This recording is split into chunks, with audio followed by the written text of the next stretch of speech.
সাম্প্রতিক সময়ে মাঝ আকাশে এয়ার টার্বুলেন্স বা বিমানে তীব্র ঝাঁকুনির ঘটনা বেড়েছে।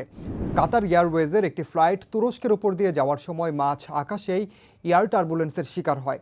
বিমানের ছাদে আঘাত লেগে এতে ক্রু সহ 12 জন যাত্রী আহত হন।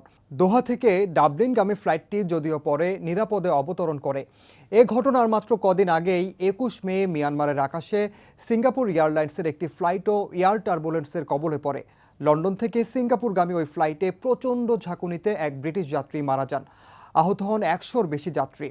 এয়ার টার্বুলেন্স কি, কেন হয়, কোথায় সবচেয়ে বেশি এয়ার টার্বুলেন্স হয়, বিশ্বের সবচেয়ে বেশি ঝুঁকিপূর্ণ ফ্লাইট রুট কোনগুলো, টার্বুলেন্স এড়ানোর উপায় নেই কি, ওই অবস্থায় করণীয়ই বা কি, তাই জানাবো এবারের দৃশ্যপটে। সঙ্গে আছি আমি, ওমর ইনাম।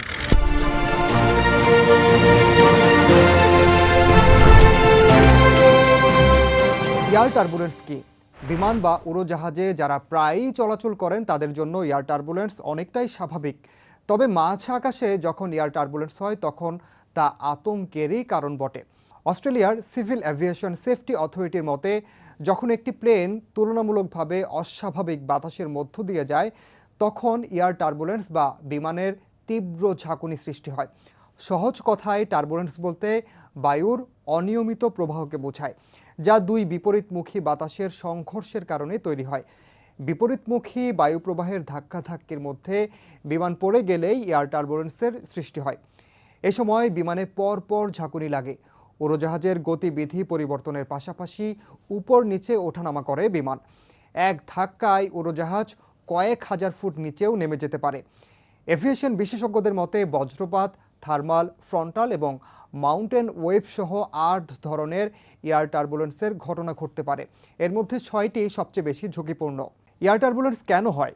সবচেয়ে আতঙ্কের বিষয়, এয়ার টার্বুলেন্সের আগে কোনো ধরনের সংকেত বা আঁচ পান না পাইলট। তাই যে কোনো সময় তীব্র ঝাঁকুনির কবলে পড়তে পারে একটি বিমান। উড়োজাহাজ বিশেষজ্ঞরা এয়ার টার্বুলেন্সের কারণ হিসেবে বেশিরভাগ ক্ষেত্রে মেঘকে দায়ী করেন। যেখানে মেঘ বেশি থাকে সেখানে ঊর্ধ্বমুখী ও নিম্নগামী বায়ুপ্রবাহ থাকে।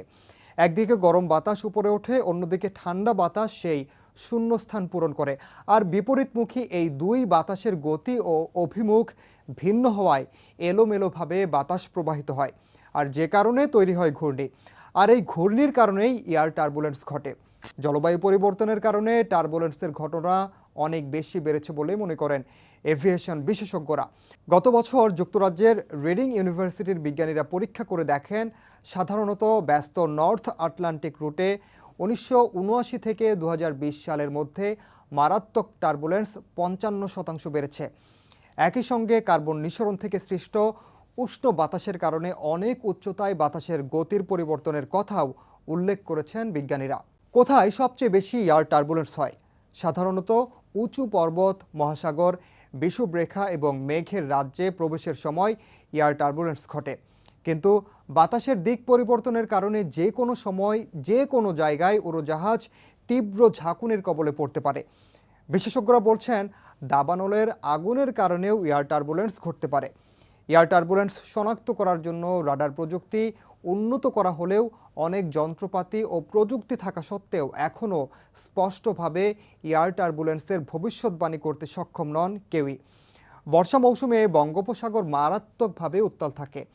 এ সময় বিমানে টার্বুলেন্সের ঝুঁকিও অনেক বেশি।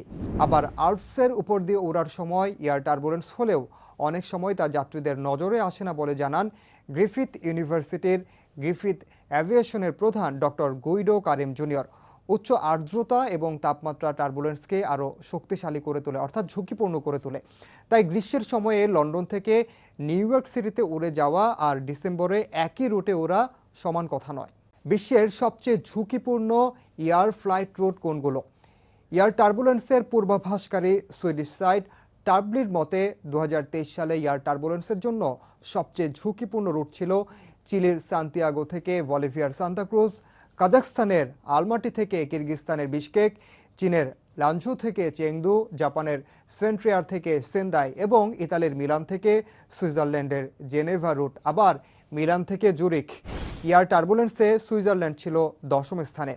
ওই সাইট অনুসারে এপ্রিলে সবচেয়ে বেশি এয়ার টার্বুলেন্সের কবলে পড়ে French Polynesia, Fiji, Pakistan, Namibia এবং উরুগুয়ে।